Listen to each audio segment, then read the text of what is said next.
Hello everyone, this is Erik, the Asian movie enthusiast, and this is my review of Asura, a Japanese drama television series from 2025 that was directed by Hirokazu Koreeda, and it has an absolutely loaded cast, which includes Rie Miyazawa, Machiko Ono, Ryuhei, Suzu Hirose, Masahiro Motoki, Kunimura, and Ryuhei Matsuda.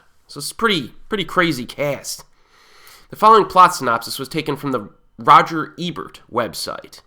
Koreeda wrote and directed all 7 episodes of this adaptation of the 1970s Japanese novel of the same name by Mukoda Kuniko.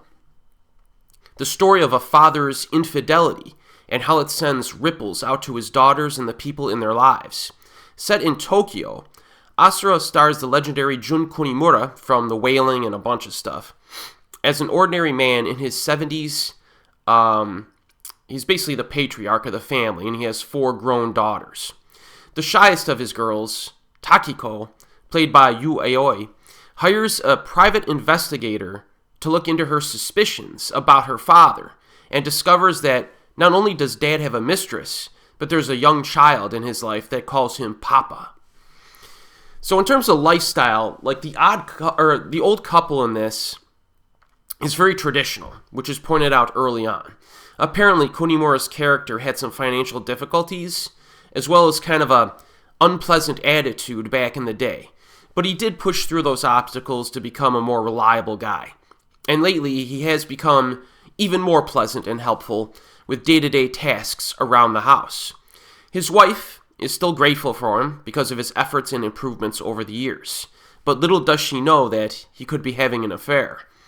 So Asura touches on some big topics here, like the accepted act of cheating outside of a marriage, so long as you keep it quiet and do not directly disrespect your spouse to their face.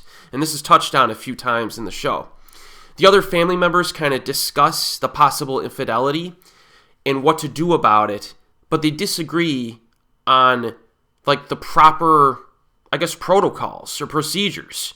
You know, some of the family members want to confront the grandfather about this, and if it's true, force him into a divorce. Other family members want to keep it a secret so as to not emotionally devastate the grandmother. And they cover that quite a bit in the first few episodes. There are also some significant side plots to this show, like the romantic relationships between some of the daughters and their men.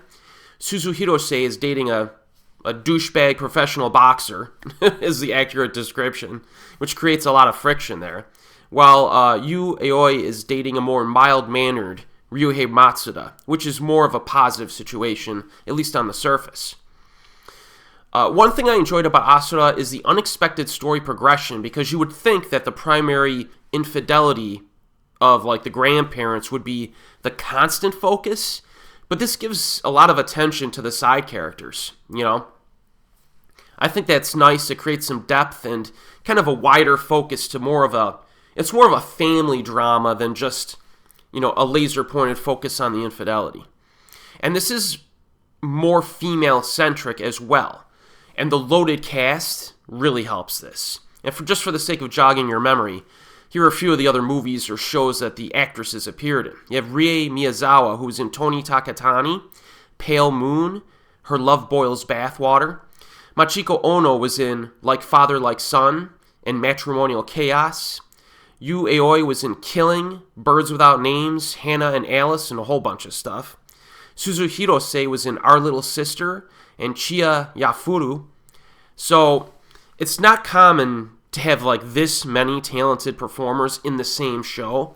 It happens on occasion, but this is definitely a treat for fans of Japanese cinema, at least if you've been following the industry for the last 10 plus years. And that's not even considering some of the heavy-hitting male actors in this. Now, the tone in this is very balanced. This is a serious drama at its core, but it's realistically portrayed with multidimensional acting, and that does allow for some humor to be infused. And this is kind of a staple of Koreeda as a director, very natural presentation and character interaction. There are a few chuckle-worthy scenes in this. I like some of the funny moments in the later episodes. There's one where the ladies are cleaning some burn marks on a tatami mat. There's another one where they find some naughty pictures and drawings that was pretty funny. So again, you get some brevity mixed in with the serious stuff. Production values are modest but effective. This is set in the 1970s, and they basically focus on clothing, interior designs a lot. But there is some nice representation of Tokyo outside of like the high skyrise areas, as well as some Japanese culture. Now, as I mentioned before, this is 7 episodes long. Each episode ranges between like 55 to 66 minutes long. They're about an hour each. I will say that pacing is on the slower side in this, and one criticism I could make is that this is not as like emotionally powerful as Koreeda's best flicks. You know, I know a few of his prior films hit me more emotionally. They were more emotionally impactful than this. This is a little bit more tempered, but it does have its moments. It does. So, Asura, easy recommendation. This is a high-quality J-drama. If you're a fan of the director or the actors, I mean, and who isn't nowadays? So it's, you know, if you're into J-dramas, this is pretty high priority, I would say. Currently streaming on Netflix. Easy to find. And then as always, folks, I'll see you next time.